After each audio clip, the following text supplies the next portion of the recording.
tawag nito sa amin ay pili. Ito yung ginagawa ng pili nuts.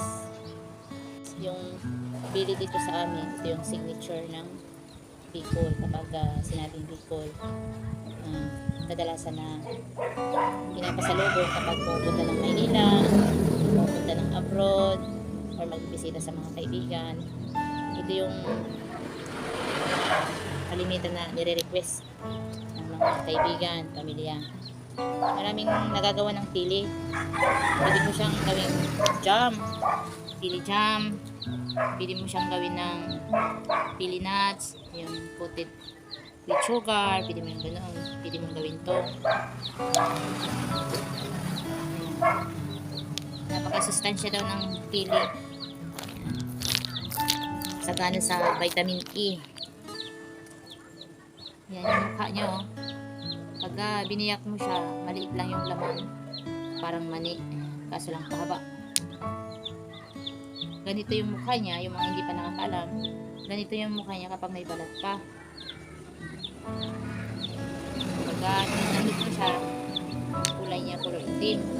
Ito. Mga hindi nakakaalam guys, mga hindi mga nakakaalam nito. Ito yung pamamaraan paano natin balatan siya. Ayan. Ilalagyan natin siya ng tubig kapag hinog na. Lagyan muna natin siya ng tubig. Una, hindi ko rin alam kung paano gumawa nito. Kaso may nagsabi lang din sa akin na lagyan ko daw ng tubig.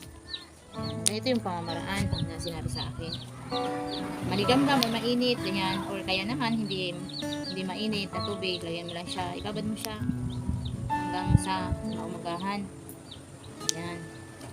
Babad mo siya sa tubig. Pagka nababad mo na siya sa tubig, kinaumagahan, ganito na yung kalalabasan. Ayan. Sabi ng iba, maganda daw kung mainit yung ibababad mo dito. Yung kalat. Yung iba naman, kalat. Pero hindi pa ako nagsuko. Kapag fresh yung pili na binabalatan nyo, pwede nyo siyang gawin jam. Halimbawa ito, tatanggalin nyo ito. Ayan. Tapos yung kukunin lang yan guys. Ito, yan. Yung iba kinakain yan. Ito na no. Nabalitan na natin no. Nabalitan na natin siya.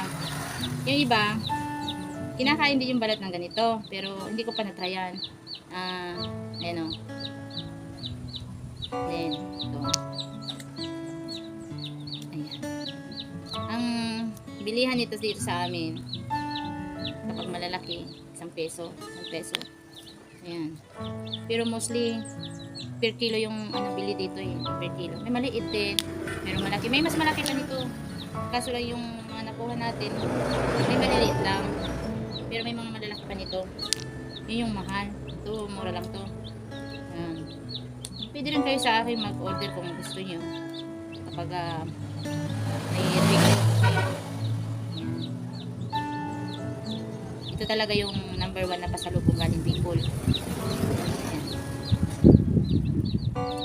Ganyan na lamang guys ang aking may share sa inyo about sa pili. Hanggang sa muli ng aming vlog. Hanggang sa muli ng aking vlog at daily life. Ayan. Kung umabot ka pala dito sa aming video na to, ayan. Please follow and share para sa mga susunod pa naming mini vlog.